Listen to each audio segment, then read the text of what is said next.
Queridos irmãos e amigos da Primeira Igreja Batista em Dourados, tempo de pensarmos no Salmo de número 97. Quero chamar sua atenção inicialmente para o verso 10. Vocês que amam o Senhor, odeiem o mal. Ele protege a vida dos seus santos e os livra das mãos dos ímpios. Uma outra versão diz: o Senhor ama aqueles que odeiam o mal. Ele protege a vida dos seus santos e os livra das mãos dos ímpios. O princípio é o mesmo, e com base neste salmo, então, nós temos do verso 1 até o verso 5 a descrição do Senhor como juiz. Reina o Senhor, alegre-se a terra, exultem as muitas ilhas, nuvens e escuridão rodeiam, justiça e juízo são a base do seu trono. Adiante dele vai um fogo que consome os inimigos ao seu redor. Os seus relâmpagos iluminam o mundo, a terra os vê e estremece. Os montes se derretem como cera na presença do Senhor de toda a terra. Então, nesses versos iniciais, nós temos a descrição do Senhor como juiz. Depois, dos versos 6 ao verso 9, você tem a descrição de algo relacionado a ele como juiz. Verso 6, os céus anunciam a sua justiça e todos os povos veem a sua glória. Sejam envergonhados todos os que adoram imagens de escultura, os que se gloriam em ídolos, todos os deuses prostrem-se diante dele. Sião ouve e se alegra, as filhas de Judá exultam por causa da justiça, da tua justiça, ó Senhor, pois tu, Senhor, és o Altíssimo sobre toda a terra. Tu és muito acima de todos os deuses. E aqui então você tem o conceito de justiça, logo no verso 6 afirmado. Dos versos 10 ao verso 12 você tem um outro conceito relacionado à pessoa do Senhor como juiz, que exerce justiça. E o verso 10 diz: vocês que amam o Senhor, odeiem o mal. Ele protege a vida dos seus santos e os livra das mãos dos ímpios. A luz se difunde para o justo e a alegria para os retos de coração. Alegrem-se no Senhor, ó justos, e deem graças ao seu santo nome. Ele é aquele que não somente é juiz, verso 1 ao verso 5, aquele que faz justiça, verso 6 ao verso 9, mas também aquele que justifica, versos 10 ao verso 12. E assim é o Deus Altíssimo apresentado no Salmo 97. O texto fala desta alegria que invade a alma daquele que crê pela convicção que existe no governo divino. O verso 1 do Salmo 97 diz: reina o Senhor, alegre-se a terra, exultem as muitas ilhas. O Salmo começa com esta afirmação que traz alegria para o coração de todo aquele que crê. Reina o Senhor. E este é um fato para o salmista, é uma realidade para todo aquele que crê. Na alegria também nós encontramos esta fonte perene de satisfação para a alma humana. Não é um governo que te alegra por um tempo, que te satisfaz por um momento e depois tudo acaba em ruínas, mas é algo perene na alma, é algo que satisfaz não somente por um tempo, mas para todo sempre. Então, nesse sentido, nós temos o salmista falando neste Salmo de número 97 acerca desta alegria com base, ou que advém da convicção de que o Senhor governa e que, por governar, Ele provoca esta exultação, esse júbilo, essa profunda alegria na alma, que não vem por um tempo, como disse, mas é constante. E assim nós temos então, em primeiro lugar, o Senhor como juiz. Ele é descrito no Salmo como aquele diante de quem, ou adiante de quem vai o fogo que abrasa, aquele que diante de quem estão os relâmpagos que iluminam, que alumiam, aquele cuja presença faz com que as coisas se derretam. Então, o salmista usa essa linguagem poética para descrever o Senhor Deus em movimento como aquele que abrasa, que alumia, cuja presença faz com que os elementos se derretam. Mas quando o salmista fala da justiça, ele fala de algo que é evidenciado na história e que ao mesmo tempo traz glória ao próprio Deus, a glória de Deus como evidência na história deste poder divino que faz com que juízos sejam estabelecidos. E isto acontece porque ele tem autoridade, ele é o Deus Altíssimo, diz o salmista. E depois, quando você olha para a questão dos versos 10 ao verso 12, a justificação, como que ele zela pelo seu povo, como ele preserva o seu povo, você vê o amor de Deus nesta apreciação por aqueles que amam aquilo que é importante para ele, aqueles que são iluminados pelo próprio Deus e obtêm perspectivas diferenciadas de vida, e aquilo que então passa a ser uma visão iluminada, cheia de propósitos e novos horizontes na existência humana, é a marca daqueles que mais uma vez são descritos no Salmo como pessoas alegres, em quem existe profunda satisfação. A luz se difunde para o justo e a alegria para os retos de coração. Alegrem-se no Senhor, ó justos, e deem graças ao seu santo nome. Eu conheci a história de um filósofo. Ele morreu em idade bem avançada, na casa dos 90 anos, não tenho certeza se 93 ou 97. Prêmio Nobel, filósofo e matemático. Um dia, numa de suas últimas entrevistas, ele disse que colocou à prova a fé cristã que ele havia recebido, na qual ele tinha sido instruído desde pequeno. E como parte da instrução cristã, ele foi ensinado a crer em anjos. Então ele fez o seguinte teste. Aos 14 anos de idade, eu vou fechar os meus olhos, e ao abrir os meus olhos, eu quero ver anjos. E se eu não contemplar esta realidade espiritual, eu deduzirei que tudo não passa de uma grande tolice. Ele fechou os olhos, e ao abrir os olhos não viu anjo nenhum. E assim, ele desistiu da fé cristã, porque não tinha base na lógica. Não tinha evidência científica para aquele amontoado de tolices religiosas.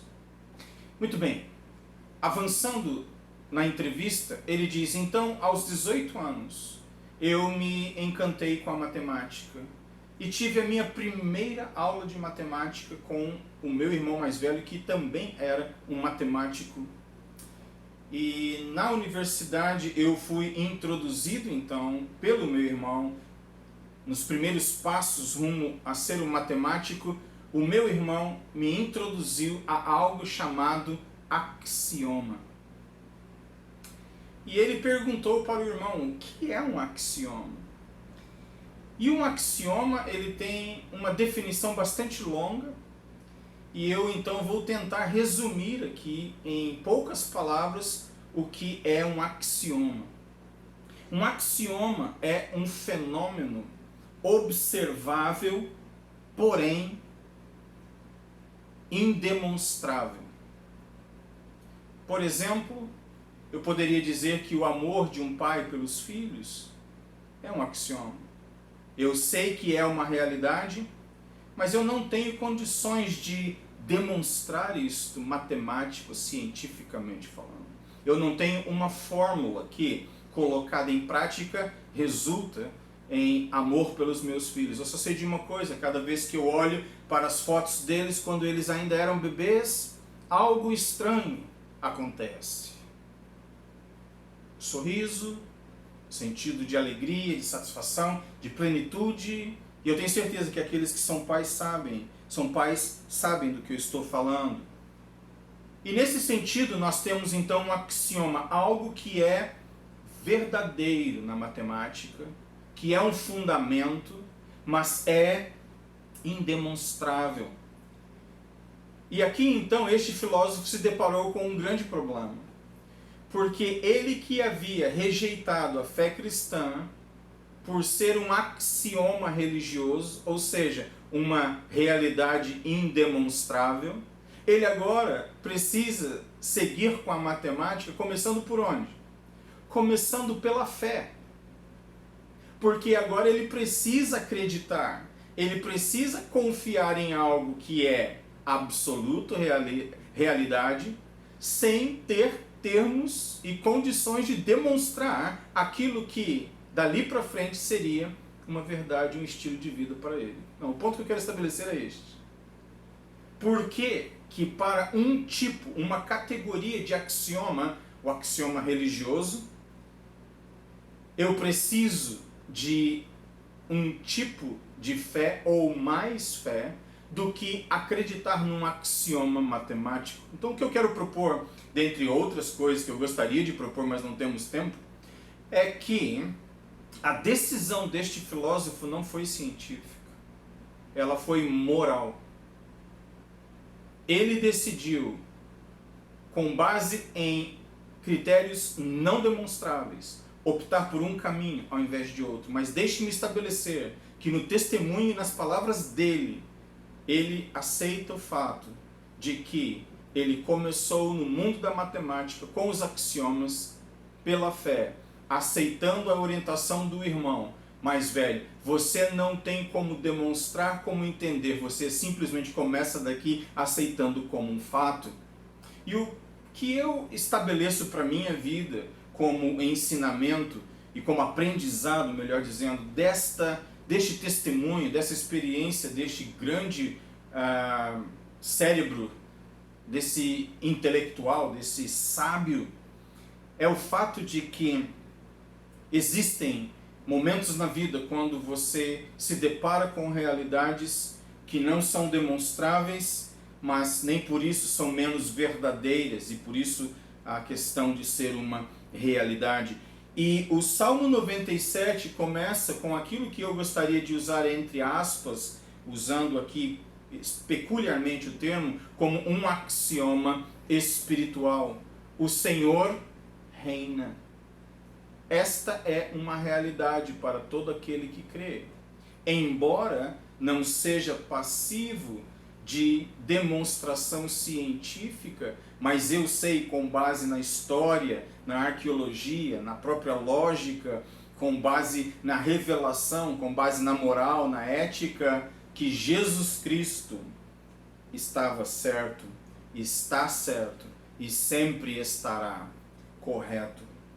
E assim, eu olho para o Salmo 97 e sou desafiado a crer neste que existe e é juiz, neste que, sendo juiz, exerce justiça, e que, exercendo justiça para todo aquele que crê, oferece justificação.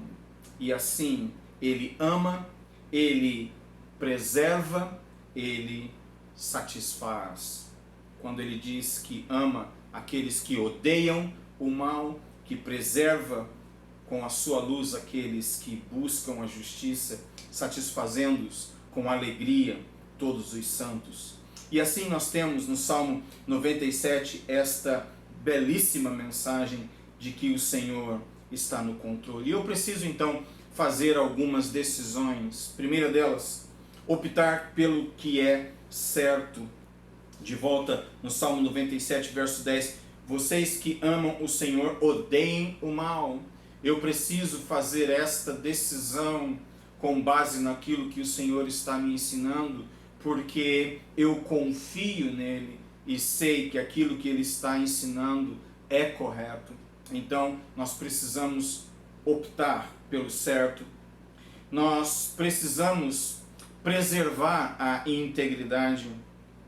Vocês que amam o Senhor, odeiem o mal. Ele protege a vida dos seus santos, daqueles que são justos. É necessário não somente começar, mas manter a integridade até o fim, dela desfrutando dos seus benefícios, o verso termina dizendo: Ele protege a vida dos seus santos e os livra das mãos dos ímpios. E assim eu me deleito pela fé com um Pai que está no controle de todas as coisas. E eu quero chamar a sua atenção, caminhando para o fim, para a passagem de Hebreus, no capítulo 11, uma das passagens que nesta epístola mais me desafiam. Verso 27 de Hebreus 11, falando sobre a vida de Moisés. Pela fé Moisés abandonou o Egito, não ficando amedrontado com a ira do rei, pois permaneceu firme, preste atenção nisso, pois permaneceu firme como quem vê aquele que é invisível. Eu sei que ele é, eu sei que ele existe, eu sei que ele atuará.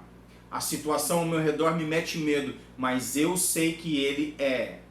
E por esta razão, eu fico, mesmo sendo sem evidências externas, materiais, científicas, se você preferir, eu sei que ele está no controle e que assim me manterá. Moisés ficou firme como aquele que via o invisível.